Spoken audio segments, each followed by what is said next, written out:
Assalamualaikum warahmatullahi wabarakatuh. Jumpa lagi bersama Melody Custom 09. Kali ini kita mau bore up dan stroke up GL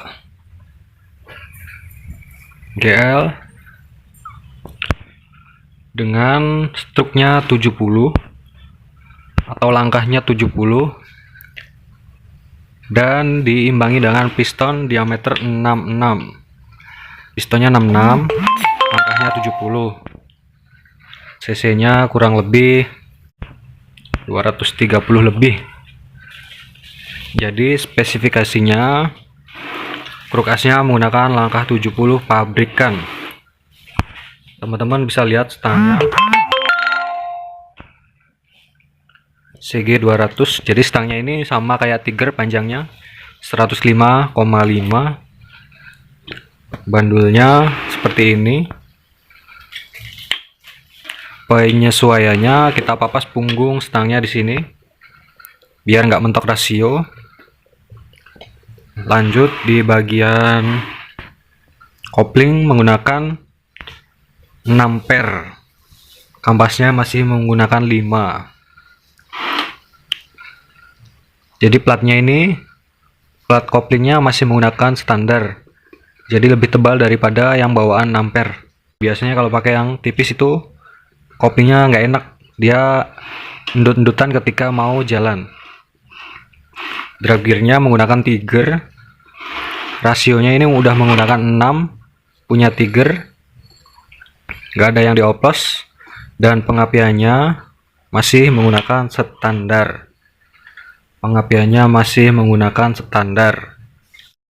Derajat pengapiannya ini kalau nggak salah Tiger di angka 12 derajat apa 13 derajat ini. Mohon maaf jika salah, teman-teman bisa bantu kolom komentar berapa derajat pengapian Tiger. Pokoknya ini timingnya masih standar. Pistonnya menggunakan BRT tipe forging.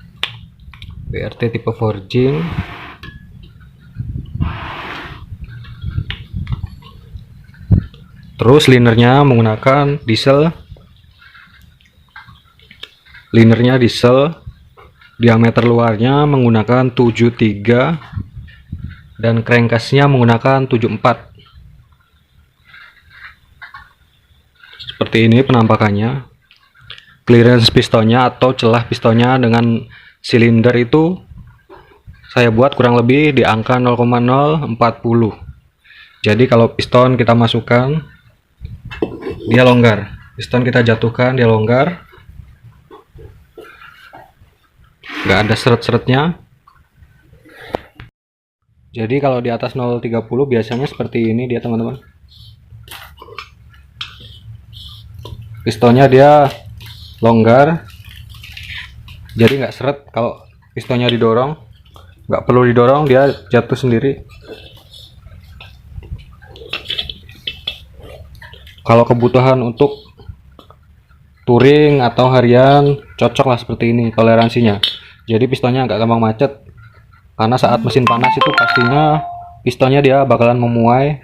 Makanya silindernya kita bikin sedikit lebih longgar biar tujuannya nggak macet. Kalau toleransi pabrikan itu biasanya 0,02. Biasanya kalau pakai 0,02 itu rawan macet. Kalau udah di stroke up dan bore up, kalau buat motor-motor standar itu biasanya masih aman, karena biasanya Ryan dulu. Kalau ini kita langsung pakai, makanya toleransinya rada besar. Dan kelebihan piston BRT jenis forging ini, pistonnya dia keras, ringan, pastinya lebih awet, dan bisa digeber sampai RPM tinggi. Karena pada umumnya kalau piston standar itu kecepatan piston maksimalnya kurang lebih di angka 21 meter per sekon. Tetapi kalau menggunakan jenis forging ini kecepatannya bisa lebih tinggi daripada piston casting.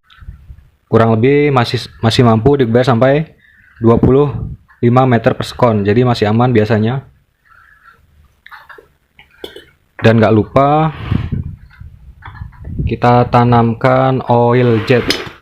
Seperti biasa, kita beri oil jet di sini teman-teman.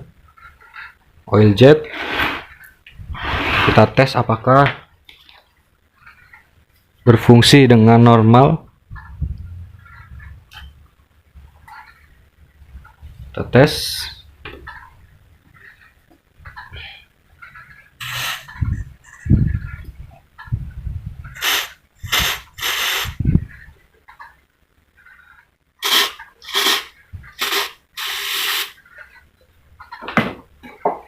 Dan ternyata fungsi normal.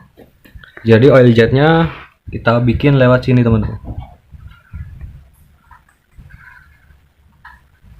Kita bor di sini, tembus ke atas sini, ke atas sini. Ini karena bekas las jadi jelek sedikit, cuma nggak berpengaruh ke fungsi.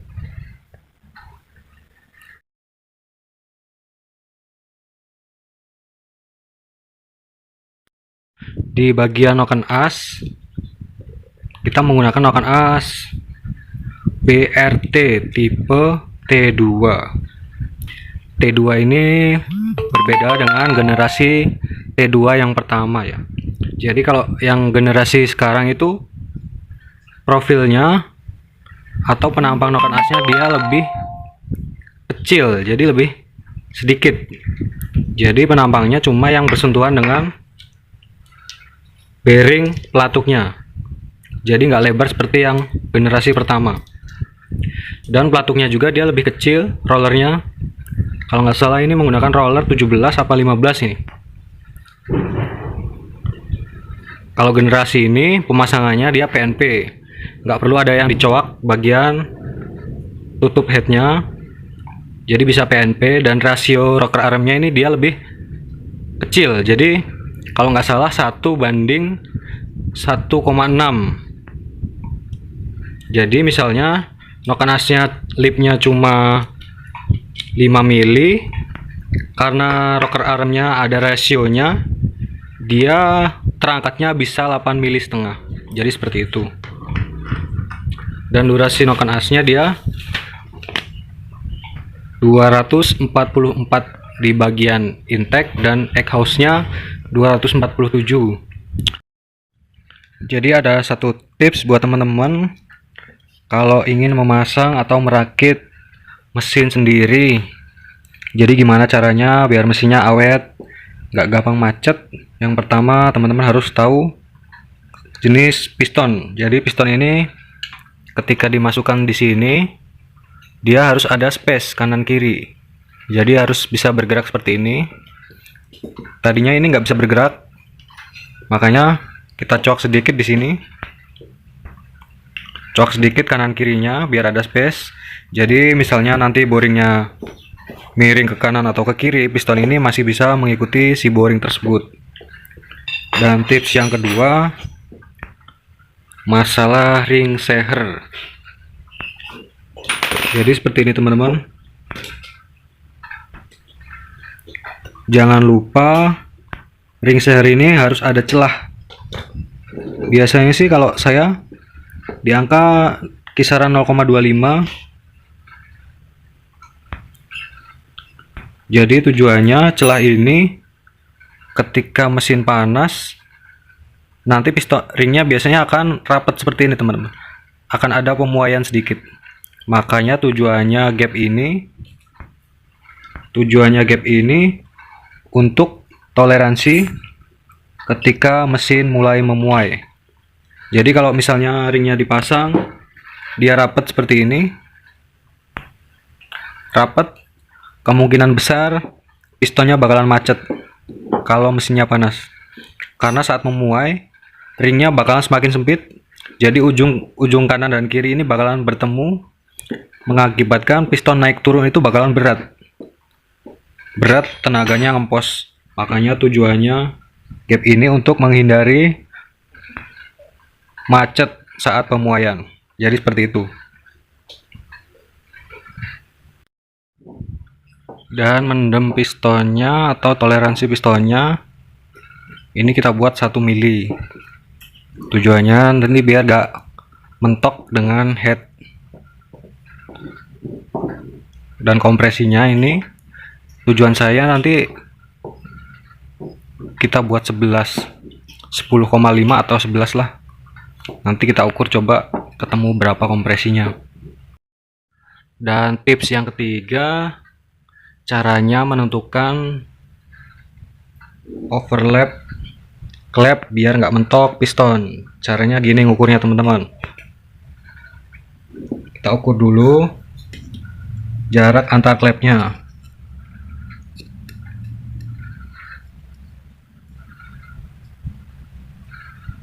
Ketika overlap jarak antar klepnya kurang lebih sekitar 53, lalu ukur di coakan pistonnya harus lebih dari 53.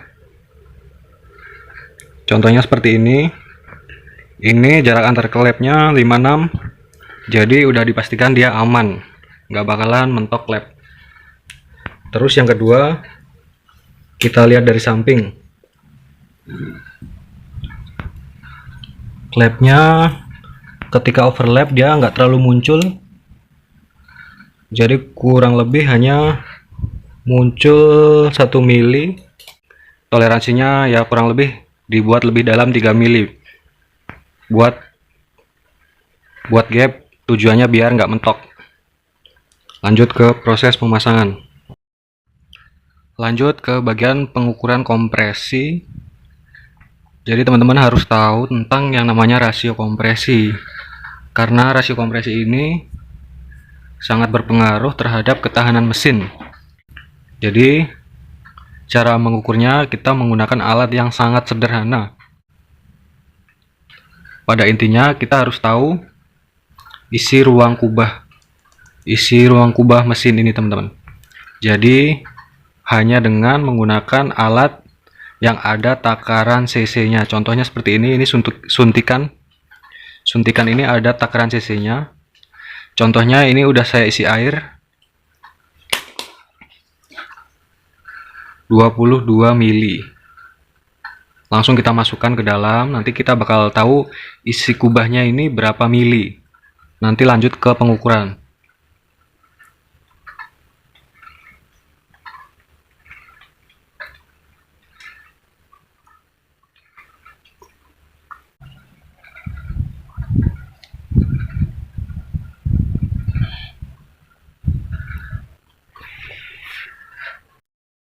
Yang pertama tadi sudah terisi 22 mili.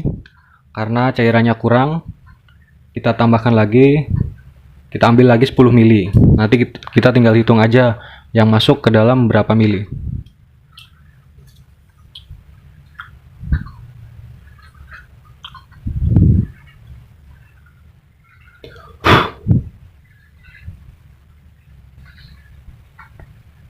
Cairannya udah penuh. Dan kita bisa lihat ini terpakai tadi 22 mili, sekarang terpakai 2 mili. Berarti isi kubahnya ini adalah 24 mili atau 24 cc. Langsung ke proses pengukuran. Kita simpan dulu 24 cc. Ini adalah isi ruang kubah. Terus sisi motor kita 239 cc. Jadi tinggal ditambah aja. 24 ditambah 239. Jadi tinggal ditambahin aja 239 cc motornya ditambah dengan isi kubah 24. Hasilnya 263. Nah, 263 ini tinggal dibagi ini teman-teman. Tinggal dibagi 24. 263 dibagi 24 sama dengan 10,9. Jadi rasio kompresi mesin kita yaitu 10,9. 10,9 ini cocoknya minum Pertamax. Jadi seperti itu. Dan portingnya kita lebarin 1 mili aja teman-teman. Jadi kita bikin 29 yang in. Dan ini dia hasil akhir GL bermesin Tiger dengan cc 240 cc, struknya 70 dengan piston 66 dengan okan as BRT tipe T2. Karburatornya menggunakan Tiger standar, cuma udah di reamer jadi ukuran 33.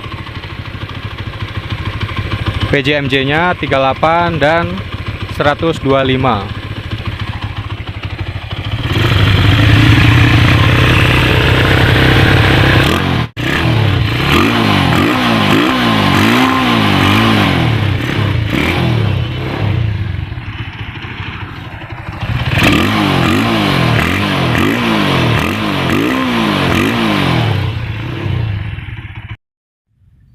Setelah kita bawa test drive, kita cek warna businya.